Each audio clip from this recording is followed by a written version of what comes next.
One of the first cases I ever covered on my podcast is one you've probably never heard of. Marjorie Dabney had a connecting flight in the Dallas-Fort Worth airport just weeks after 9/11 in 2001. Marjorie suffered from Alzheimer's disease, and she was flying back home with her husband, Joe Dabney, who utilized a wheelchair. Marjorie was supposed to have someone with her at all times during this connection because of her history of wandering away, but there were several layers of miscommunication. As a result, she was left unattended and she wandered off. The DFW airport is huge. It's like a city of its own, and you can't really halt operations of the whole airport just because someone may have temporarily wandered off. Having said that, you might hear the details of this case and find the response underwhelming, we'll say. I know I did. And the treatment of her husband Joe is a whole other story of its own.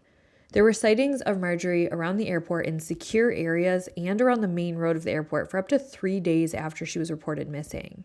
With no sign of Marjorie, it was assumed she tragically had wandered off and died of exposure or natural causes.